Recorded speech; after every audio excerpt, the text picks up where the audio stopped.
Good evening, friends and family here at Kingdom Living.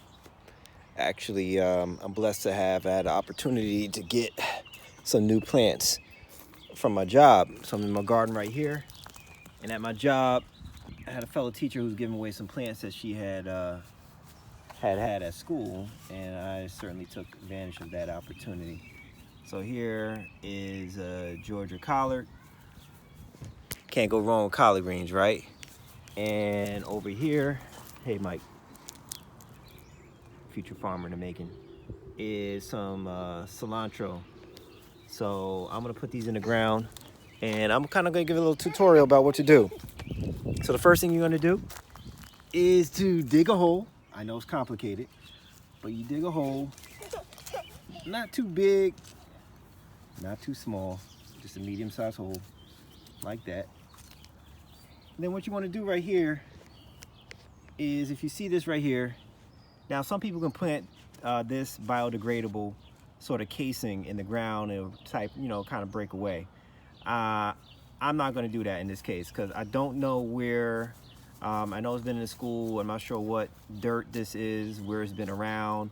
So I'm just going to try to put this collard straight into this to this ground so it can get the nutrients as possible.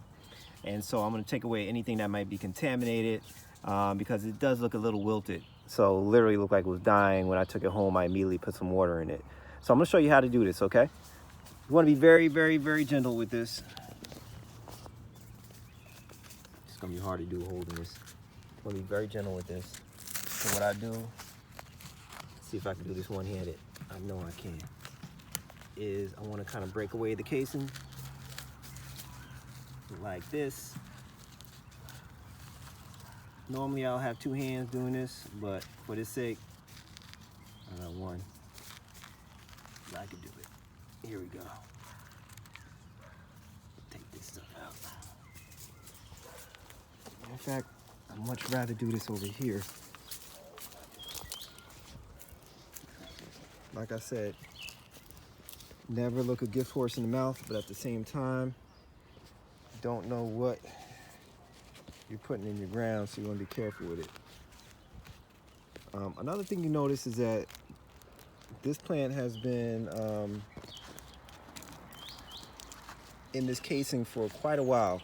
I remember seeing this in school for quite a while, and you never want to kind of keep it a transplant in that small casing because it's meant to grow. And when you avoid that, then you're actually hurting the plant. Plant is meant to be in the ground, not in that small casing. So if you look at here, for all my new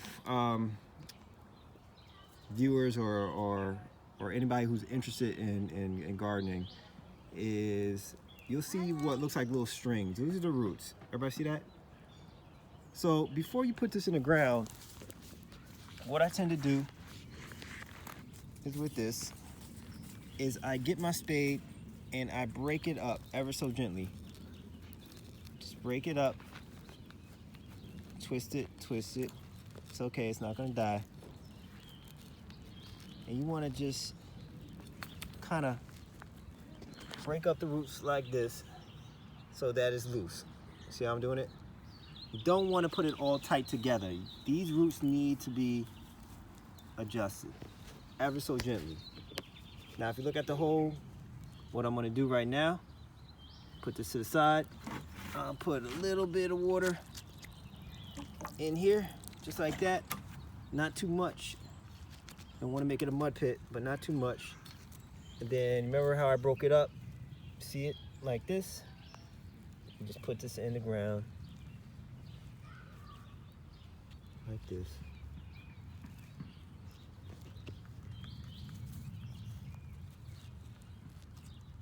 Mix it in with the other soil.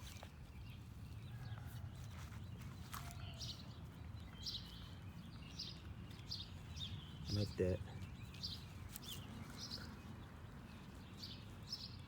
Try to straighten it up at the roots, like that. Now there's different ways that you can do it. Sometimes people create a mound around it. What I'm gonna do is, watch what I do. I'll do a little bit of a mound. So I'll encase it at the base like this. And then put like a little moat around it so that it's sticking up out the ground so that water can easily get to it as well as drain. And it looks like a little bit of a mound all the way at the base. So I back up a little bit, you see it? So you want to kind of create like that so it's standing on the ground. Now what I'm going to do ever so gently is pack this in a little bit. And what I'm doing is I'm putting the mulch that had already lain from my earlier setting around the base. The main reason why you want to have mulch is, yeah, it makes it look a little bit more pretty. But the main purpose is that when it rains heavy, like it's going to do tomorrow night, if you get a storm, you don't want dirt splashing up on your leaf. All right, so what I'm going to do right now, I'm going to add a little water at the base. And then bam, you got a plant in the ground. Now this is collard greens. Collard greens, everybody loves collard greens, so it's meant for full sun. I'll put it in an area where it's full sun, and I'll keep track of how it's going to go. Talk to you soon.